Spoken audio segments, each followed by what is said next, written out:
Corruption is a betrayal. It is the abuse of entrusted power for private gain. When a public official takes money that is not theirs, that is corruption. When they give a job to a friend instead of the most qualified person, that is corruption. When they give a contract to a friend instead of the best contractor, that is corruption. This is not just about breaking rules, it is about breaking the trust that people place in their leaders. It happens when those in power, from the smallest local office to the highest national position, decide to serve themselves instead of the public. This dishonesty creates a system where rules are bent, justice is for sale, the common good is forgotten. It becomes a sickness that slowly eats away at the foundations of a nation, weakening its institutions and hurting its citizens. The Philippines has long struggled with this sickness. The country consistently ranks poorly on global corruption indices. For instance, in the 2023 Corruption Perceptions Index by Transparency International, the Philippines scored 34 out of 100, where 100 is very clean and 0 is highly corrupt. This score places it 115th out of 180 countries. These numbers are not abstract. They represent a persistent systemic problem. They tell a story of stolen public funds, delayed projects, services that never reach people who need them most, and a deep-seated culture of impunity. Real-world examples are tragically easy to find. Think of the pork barrel scam.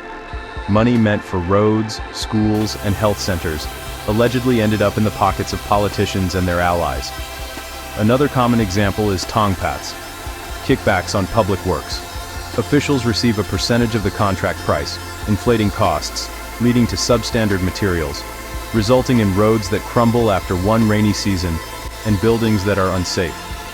This culture is not limited to grand scandals. It seeps into the everyday lives of ordinary Filipinos. People encounter it when they are asked for lagay, a bribe to speed up a simple permit, or when a traffic enforcer asks for money to overlook a minor violation, or when a well-connected individual gets a government job over someone more qualified. These daily acts create injustice and helplessness. They teach a cynical lesson. The system is rigged, honesty does not pay, and to get by, one might have to play a dirty game. This erodes the moral fabric of society. The effects of corruption are not abstract. They devastate daily life. When public money is stolen, it's the poor who suffer most. Consider healthcare. Billions meant for hospitals vanish. Billions for essential medicines vanish. Billions for salaries vanish. Hospitals are overcrowded. Patients share beds. Supplies are short. Families buy their own. Staff are underpaid and compelled to leave. Quality care remains only a promise. Education, the equalizer, is a victim too. Ghost schools exist only on paper. Textbooks are bought at inflated prices, yet poor in quality. Funds for classrooms are diverted, training funds diverted, leaving students cramped and schools decaying, and teachers without resources.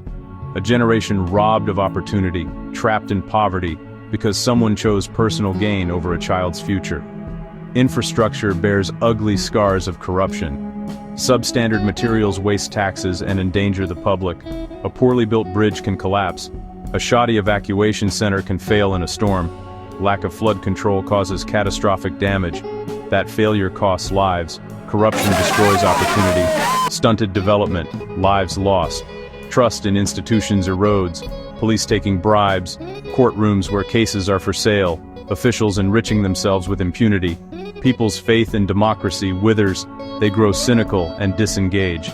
Many feel the only way to succeed is to leave, to find a fairer system abroad where hard work is rewarded and taxes fund real services. Faced with a system that seems stacked against them, many Filipinos make the painful decision to leave.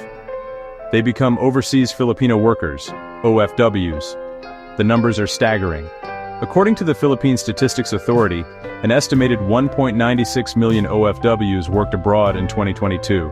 This excludes those who settled permanently. A massive diaspora of hard-working, skilled, ambitious citizens, nurses, engineers, domestic helpers, seafarers, construction workers. The primary driver is economic, higher pay, and better opportunities. A nurse at home earns a fraction of US or UK pay. A builder can transform his family's life overseas. It's also a search for a functional society, a flight from padrinos beating qualifications, and a blocked path to the middle class. Corruption and emigration are directly linked. Corruption starves job-creating programs, blocks reliable services, and scares families about schools and emergency care. People see taxes wasted and feel injustice. They work hard, but the system fails them. Leaving becomes a rational choice, desperation and hope. A vote of no confidence in governance. Abroad they seek clear and fair rules. Good education for their children, safety, and a government they can trust. In 2023, remittances exceeded $37 billion. A lifeline. But at a great social cost, broken families, a brain drain, and children growing up without a parent. Despite the bleak picture, the Philippines is not a lost cause. The story is also one of resilience and a persistent fight for change. Journalists expose scandals and hold power to account. Citizens monitor projects and audit spending and lobby for reforms. Inside government, many serve with integrity. Institutions like the Ombudsman and COA, under pressure, still enforce accountability. Every case filed, every anomaly uncovered, every honest choice chips away at impunity. Technology empowers citizens to report, monitor, and organize. Outrage can mobilize change.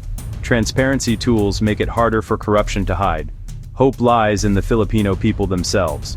The same love that drives sacrifice can fuel reform. The dream. A Philippines where no one must leave to survive. It takes vigilance, active citizenship, and a refusal to accept corruption as normal.